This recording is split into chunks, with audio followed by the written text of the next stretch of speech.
Hello everyone, welcome back. तो आज हम सॉल्व करने वाले हैं practical example number 2 from your text book. Practical मतलब अनसॉल्व्ड एग्जाम्पल जो प्रैक्टिकल पार्ट में दिया है, राइट।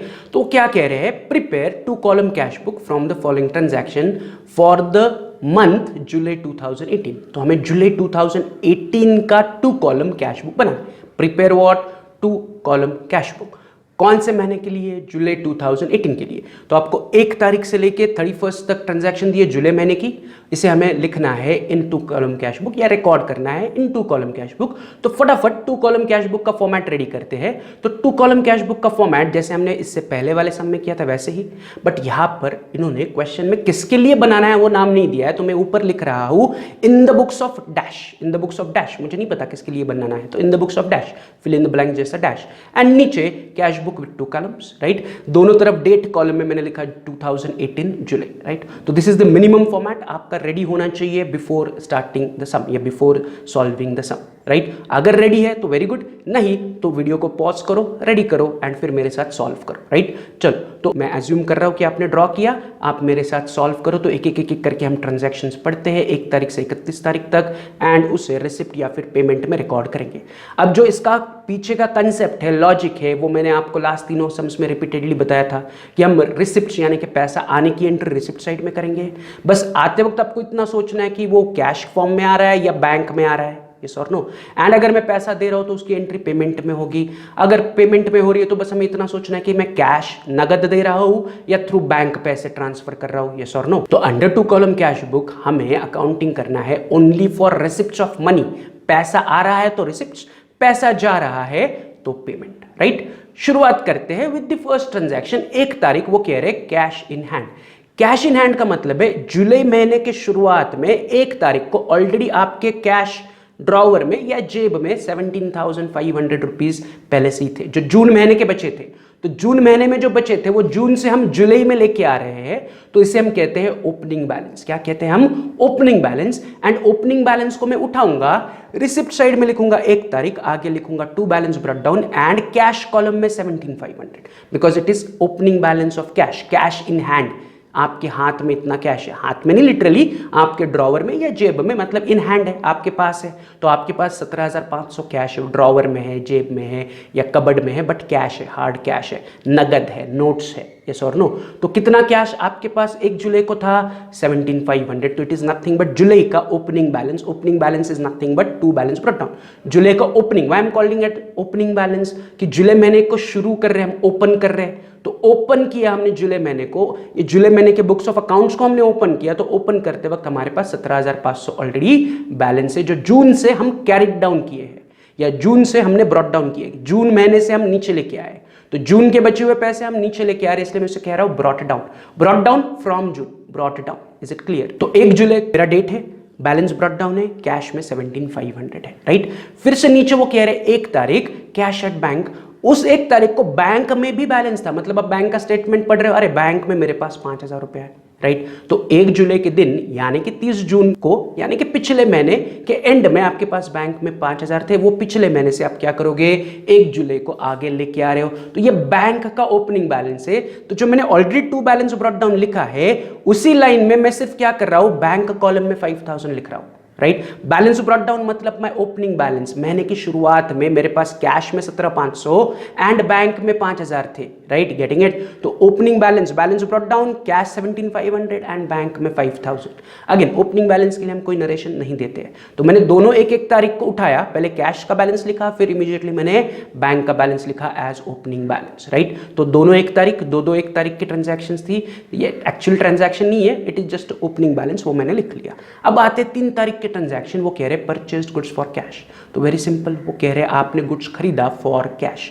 फॉर कैश मतलब कि आपने कैश देके गुड्स खरीदा। Is it clear? तो मुझे हिसाब किसका करना है कैश बुक के लिए? मुझे कैश का हिसाब करना है। So I just want to know कि कैश आ रहा है या कैश जा रहा है। तो कैश देके मैं गुड्स खरीद रहा हूं, मतलब कैश जा रहा है, तो इट इज वेरी लॉजिकल, इसका एंट्री पेमेंट में देना पड़ेगा, क्योंकि मैं कैश पे करके सामान खरीद रहा हूं। आई am paying cash, purchase goods for cash, cash दिया, सामान खरीदा। Is it clear? तो इसे मैं कौन से साइड पर रिकॉर्ड करूंगा? ऑन द पेमेंट साइड, क्योंकि पैसा देके मैं गुड्स खरीद रहा हूं, राइट? अब मैं क्या दे रहा हूं? तो मैं कैश दे रहा हूं, मतलब मेरा कॉलम बनेगा कैश कॉलम, मतलब पेमेंट साइड पे कैश कॉलम में एंट्री आनी चाहिए। ये दो क्लियर है। एंड तीसरा, मैं जब एंट्री लिखूंगा तो मैं ऑपोजिट क्या नाम लिखूंगा? मैंने पैसे क्यों दिए? तो फॉर परचेसेस, राइट? तो मैं लिखते वक्त परचेसेस के नाम पर कैश कॉलम में 3000 की एंट्री करूंगा। इज इट क्लियर कि मैंने 3000 दिए एंड गुड्स परचेस किए? यस और नो? तो पेमेंट हो रहा है, कैश जा रही है, कैश जारी है, इसलिए कैश कॉलम में अमाउंट आएगी।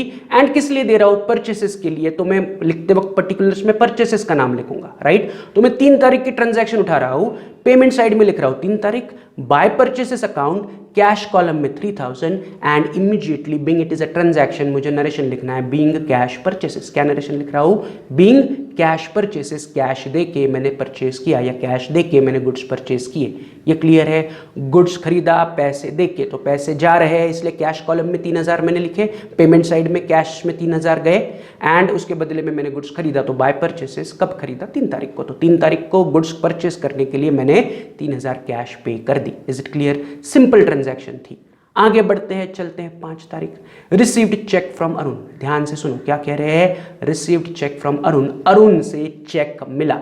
अरुण से क्या मिला? चेक मिला। तो जब भी चेक मिलता है तो आपको क्रॉस चेक करना है, या क्रॉस चेक मतलब नॉट क्रॉस चेक, आपको ये समझना है कि अगर आपको चेक मिलेगा, क्रॉस चेक भूल जाओ, अगर आपको चेक मिलेगा तो आपको ये देखना है कि जो चेक मिला है वो बेरर चेक है या क्रॉस्ड चेक है। आपको क्या देखना है? आपको देखना है कि जो आपको चेक मिल रहा है वो बेरर है या क्रॉस्ड है। जब भी चेक मिलेगा, जब भी चेक मिलेगा तो यू हैव टू अंडरस्टैंड कि whether it is a bearer cheque और whether it is a cross cheque. Getting what I am saying? तो आपको अरुण से चेक मिला, ठीक है, बट ये कौन से प्रकार का चेक है? Is it a cross cheque और whether it is a bearer cheque? अगर क्रॉस चेक है तो हम इसे डायरेक्टली बैंक में जमा करेंगे, बट अगर बेरर चेक है तो मैंने आपको क्या कहा है? पहले तीनों एग्जांपल में मैंने रिपीट किया था, bearer cheque is equal to cash.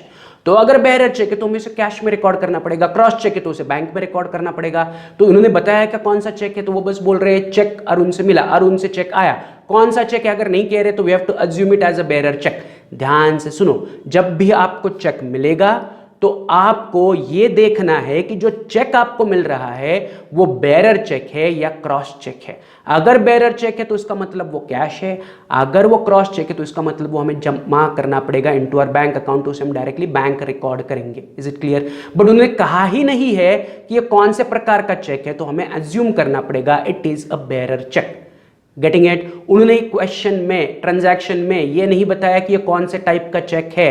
So when they are not mentioning कि कौन से टाइप का चेक है तो we have to assume it as a bearer cheque. Getting what I am saying? कि उन्होंने बोला ही नहीं है, चेक मिल रहा है, वेरी गुड, बट कौन से प्रकार का चेक है, प्रकार मेंशन नहीं है यहां पर। 2 प्रकार के चेक है, क्रॉस एंड बेरर, तो उन्होंने ये नहीं बोला ये क्रॉस चेक है या बेरर चेक है, तो we have to assume it as a bearer cheque. क्या अज्यूम करेंगे इसे हम? बेरर चेक अज्यूम करेंगे। ये क्लियर है कि चेक का टाइप नहीं है तो वो बेरर चेक है। बट ऐसा सिर्फ चेक आते वक्त ही अज्यूम करना है, चेक देते वक्त बेरर या क्रॉस से we are not interested. Cheque दे रहे हो मतलब बैंक से ही पैसा कटेगा, तो वो क्रॉस चेक हो चाहे बेरर चेक हो, राइट? तो चेक देते वक्त नहीं सोचना है क्रॉस है या बेरर है, चेक आते वक्त ये सोचना है कि ठीक है चेक मिला, अरुण ने चेक दिया, बट कौन से टाइप का चेक दिया, whether it is a cross cheque और whether it is a bearer cheque. If not mentioned ये कौन से टाइप का चेक है, then you have to assume it as a bearer cheque while receiving the cheque. Cheque receive करते वक्त you have to assume it as a bearer cheque. ये clear है, right? अगर चेक का टाइप मेंशन नहीं है तो, राइट? तो यहां पर अरुण ने चेक दिया, कौन से टाइप का चेक है भाई, नहीं बताया उन्होंने, तो हमें अज्यूम करना पड़ेगा इट इज बेरर चेक, मतलब हमें अरुण से बेरर चेक मिला। एंड मैंने आपको पहले कहा है कि bearer cheque is equal to cash, मतलब हमें अरुण से बेरर चेक मिला, मतलब हमें अरुण से कैश मिली। तो मैं इस ट्रांजैक्शन को रीरीड कर रहा हूं, received cash from Arun. Cheque के जगह मैं उसे बेरर चेक मान रहा हूं, बेरर चेक यानी कि कैश, तो मैं चेक के जगह क्या पढ़ रहा हूं, रिसीव्ड कैश फ्रॉम अरुण ₹10,000। मुझे अरुण से 10,000 कैश मिली। Is it clear? तो मुझे अरुण से क्या मिला, बेरर चेक मिला। Bearer cheque is equal to cash, right? उन्होंने टाइप ऑफ चेक नहीं दिया है तो मैं उसे बेरर चेक कह रहा हूं, and bearer cheque is equal to cash, मतलब जो 10,000 रुपए अरुण से आए मैं उसे कैश समझ रहा हूं। क्योंकि बेरर चेक है, राइट। चेक उन्होंने नहीं बोला बेरर है, हम अज्यूम कर रहे हैं इट इज बेरर चेक क्योंकि उन्होंने टाइप नहीं दिया। कल और परसों वाले क्वेश्चन में देखो उन्होंने क्लियरली कहा था bearer cheque bearer cheque bearer cheque या cross cheque cross cheque cross cheque, but आज के क्वेश्चन में यहां पर उन्होंने बोला ही नहीं कि कौन सा टाइप चेक मिल रहा है, बट बेरर है या क्रॉस है नहीं बताया, तो we have to assume it as a bearer cheque. Is it clear? तो इस चेक को 10,000 रुपए के चेक को जो अरुण से हमें मिला है, मैं अज्यूम कर रहा हूं it as a bearer cheque. Bearer cheque is equal to cash. Is it clear?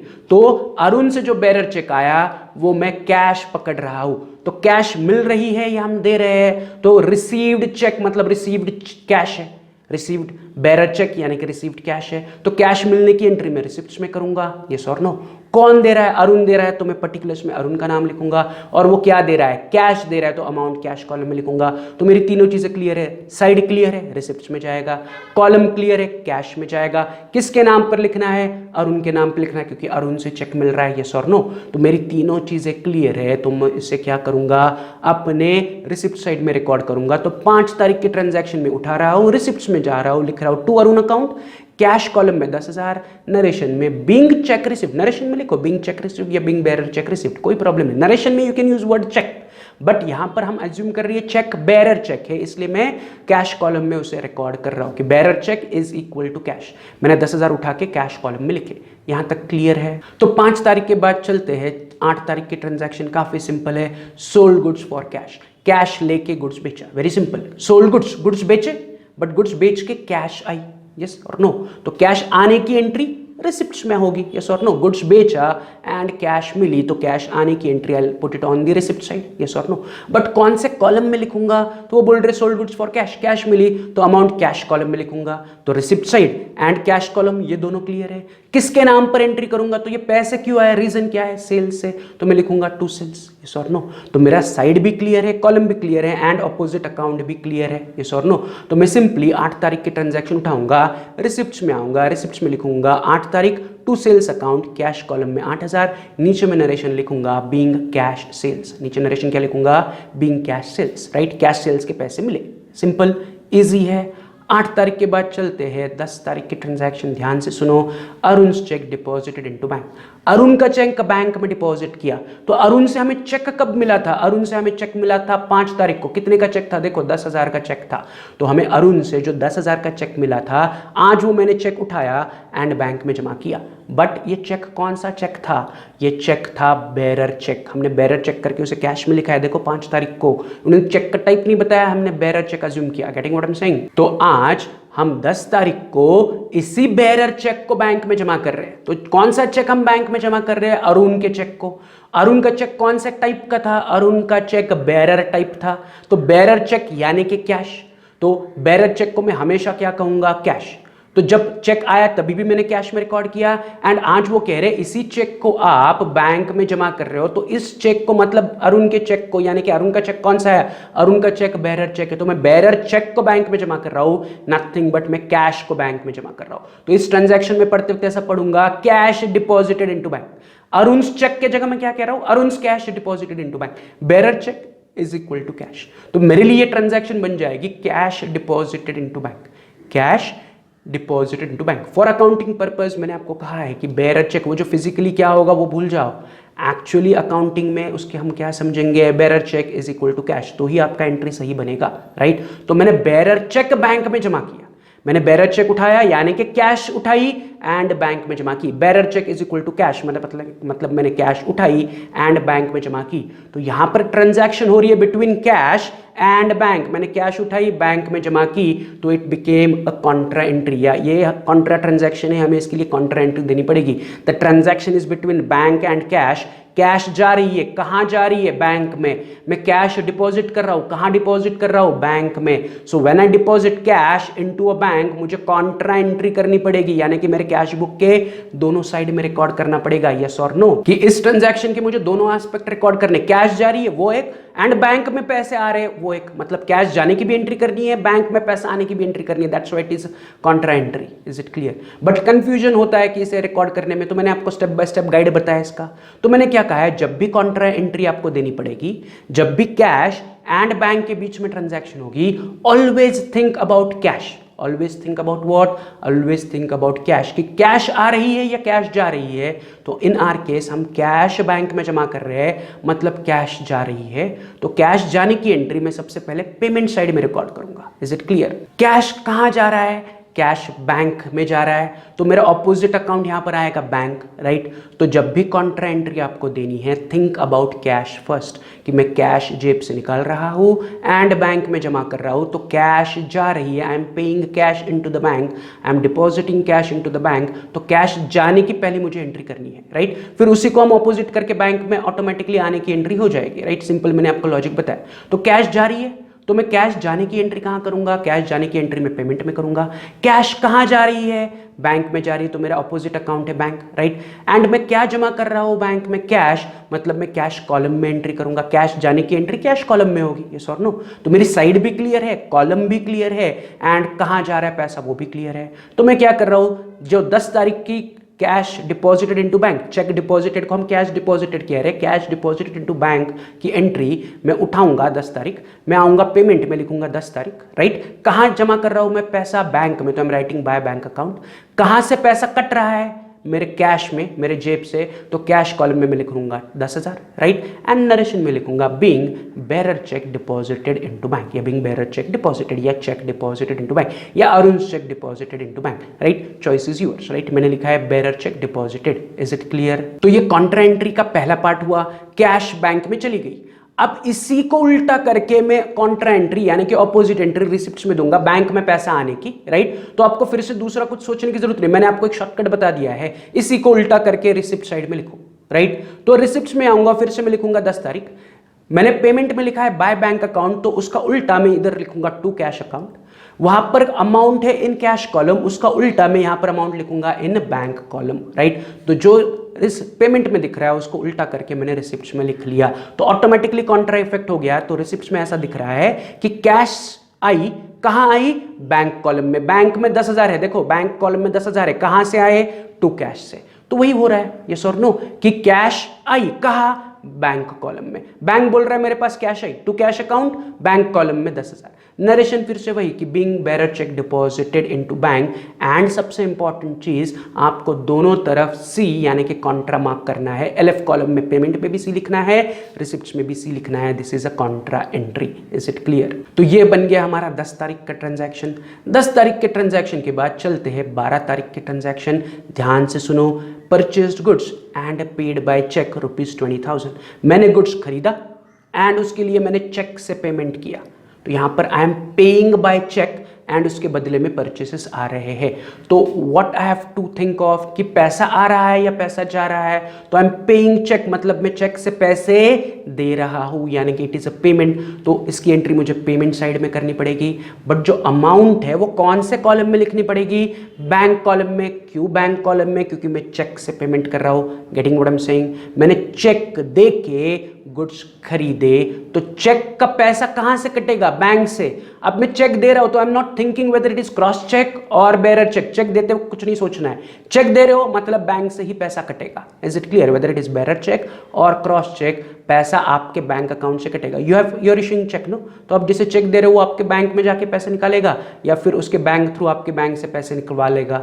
तो दोनों केस में पैसा आपके बैंक अकाउंट से ही कटेगा। So we don't have to think whether जो मैं चेक दे रहा हूं वो क्रॉस चेक है या बेरर चेक है। सिंपली अगर मैं चेक दे रहा हूं तो मैं उसकी अमाउंट बैंक कॉलम में लिखूंगा। तो पेमेंट साइड क्लियर है एंड बैंक अकाउंट या बैंक कॉलम क्लियर है। ऑपोजिट अकाउंट क्या है कि मैं चेक क्यों दे रहा हूं? फॉर परचेस ऑफ गुड्स, तो मैं पेमेंट में परचेसेस लिखूंगा। Is it clear what I am saying? तो 12 तारीख की ट्रांजैक्शन पेमेंट साइड में करनी है, अमाउंट बैंक कॉलम में लिखनी है एंड ऑपोजिट अकाउंट का नाम क्या है? परचेसेस है। तो उसी प्रकार से मैं 12 तारीख की ट्रांजैक्शन उठा रहा हूं, पेमेंट में लिख रहा हूं 12 तारीख, by purchases account, bank column में 20,000 रुपीज क्योंकि मैंने चेक से पे किया एंड नीचे नरेशन लिख रहा हूं being cash purchases. Cash purchases है, पैसा देके, बट पैसा मैं सिर्फ बैंक से दे रहा हूं, नगद परचेसेस। नगद मतलब पैसा देके मैं खरीद रहा हूं, पैसे देने का फॉर्म सिर्फ चेक है।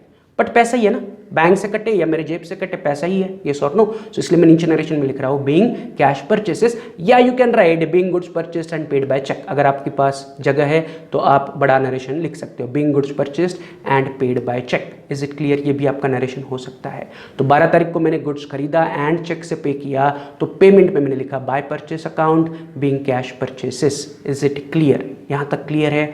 चलते हैं अगली ट्रांजैक्शन, दैट इज 15 तारीख की ट्रांजैक्शन। वो भी सिंपल है, paid establishment expenses through bank. मैंने एस्टेब्लिशमेंट एक्सपेंसेस पे किए, एस्टेब्लिशमेंट मतलब ऑफिस एक्सपेंसेस, ऑफिस के खर्चे मैंने बैंक थ्रू पे किए। एस्टेब्लिशमेंट मतलब जो ऑफिस है उसे एस्टेब्लिशमेंट कहा जाता है, तो establishment expenses is nothing but office के खर्चे मैंने बैंक थ्रू पे किए। सो आई एम पेइंग और रिसीविंग, आंसर इज पेड। मैं पे कर रहा हूं तो वेरी क्लियरली इसकी एंट्री पेमेंट में होनी चाहिए, क्योंकि मैं खर्चे पे कर रहा हूं तो जेब से पैसा जाएगा, यस और नो, तो इसकी एंट्री पेमेंट में होगी, राइट। क्यों पे कर रहा हूं? रीजन है मेरे पास एस्टेब्लिशमेंट एक्सपेंसेस। अब क्वेश्चन है उसकी अमाउंट कैश कॉलम में लिखनी है या बैंक कॉलम में लिखनी है, तो वो कह रहे हैं very clearly through bank. Bank से पैसा पे किया, इलेक्ट्रॉनिक ट्रांसफर किया या एनईएफटी किया या चेक पे किया, बट बैंक से दे रहा हूं मैं। कैसे पे किया वो नहीं बताया, बट बैंक से दे रहा हूं, ये क्लियर है। इज इट क्लियर कि मैंने एस्टेब्लिशमेंट एक्सपेंसेस पे किए थ्रू बैंक, बैंक थ्रू मैंने एस्टेब्लिशमेंट एक्सपेंसेस पे किए, मतलब पैसा जा रहा है एंड बैंक से जा रहा है, ये दोनों क्लियर है। तो 15 तारीख की ट्रांजैक्शन में कौन सी तरफ लिखूंगा? पेमेंट की तरफ लिखूंगा। ऑपोजिट नाम क्या लिखूंगा? Establishment expenses. एंड अमाउंट कौन से कॉलम में लिखूंगा? बैंक कॉलम में।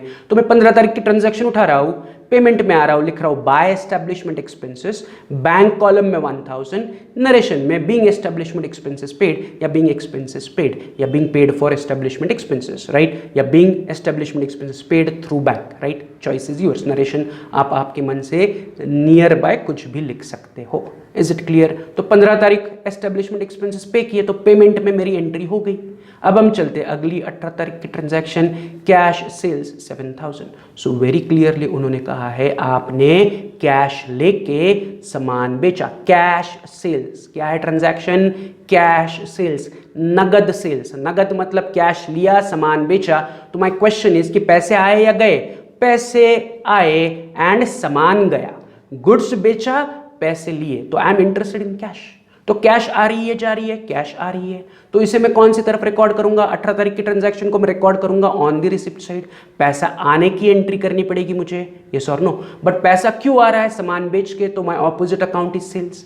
तो साइड भी क्लियर है, ऑपोजिट अकाउंट भी क्लियर है। बट कौन से कॉलम में रिकॉर्ड करोगे, कैश या बैंक में? तो वो कह रहे कैश सेल्स, यानी कि कैश मिला, मतलब अमाउंट कैश कॉलम में लिखोगे।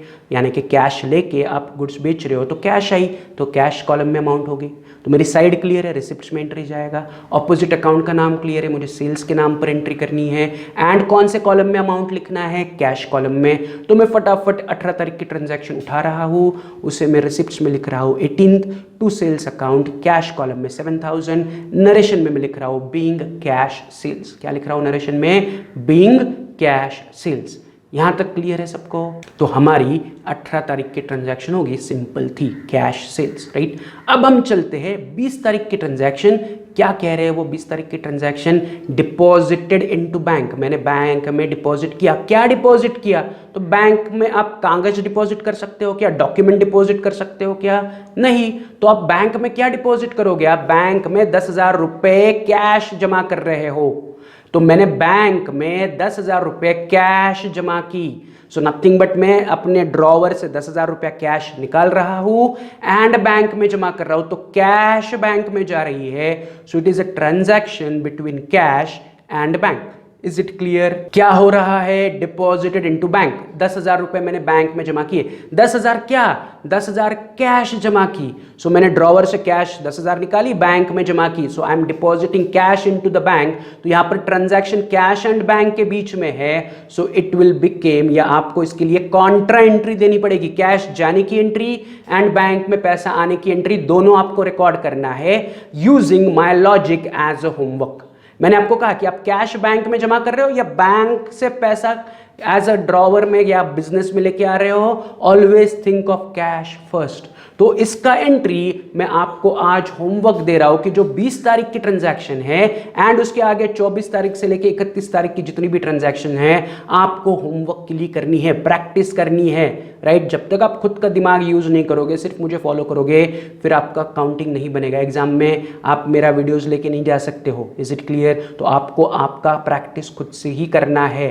तो इसलिए ये मैं टास्क या ये होमवर्क आपको दे रहा हूं कि 20 तारीख कॉन्ट्रा एंट्री होगी। ये मैंने आपको क्लू दे दिया कि मैंने कैश उठाई, बैंक में जमा की, तो कैश का पहले इफेक्ट दे दो, कैश जारी है उसका इफेक्ट दे दो, फिर उसको उल्टा करके बैंक में पैसा आने की एंट्री कर दो, राइट। तो do the Contra entry on your own. फिर 24 तारीख से लेके 31 तारीख तक जितनी भी ट्रांजैक्शन बची है उन्हें भी पोस्ट करो। बाकी की ट्रांजैक्शन सिंपल है, राइट, वो आपको समझ में आनी चाहिए। तो ये सारी एंट्रीज करो, फिर कैश बुक को बैलेंस करो, कैश कॉलम को कैश कॉलम के साथ बैलेंस करो, बैंक कॉलम को बैंक कॉलम के साथ बैलेंस करो एंड क्लोजिंग बैलेंस निकालो, उसे टू बैलेंस ब्रॉट डाउन करके छोड़ दो। फिर कल के लेक्चर में हम वेरीफाई करेंगे आपका और मेरा आंसर सेम है या नहीं। तो जो बचा हुआ पार्ट है दैट इज 20 तारीख कॉन्ट्रा एंट्री, फिर 24 एंड 31 तक जितनी भी बची हुई transaction you have to do on your own, उसका नरेशन दे दो, पोस्ट करो, बैलेंस करो। तो इतना टास्क मैं आपको दे रहा हूं, you have to do it. जब तक प्रैक्टिस नहीं करोगे अकाउंट्स में आपका स्कोर नहीं बढ़ेगा, क्योंकि एग्जामिनेशन में आपको खुद के सम खुद से सॉल्व करने हैं। तो अपना अपना लॉजिक कंसेप्ट डेवलप करो। जहां आपको डिफिकल्टी होगी वीडियो को निकालो, रिपीट करो, रिवाइज करो। Is it clear? चलो तो फिर आज हम यही रुक रहे हैं। जो कॉन्ट्रा एंट्री है 20 तारीख की, उसका मैंने आपको क्लू दे दिया है कि आपने कैश बैंक में जमा की, उसके हिसाब से एंट्री करो, प्लस बाकी की ट्रांजैक्शन पोस्ट करो, ठीक है, एंड बैलेंस करो। चलो तो फिर आज यही रुकते हैं। Have a good day, see you tomorrow, bye.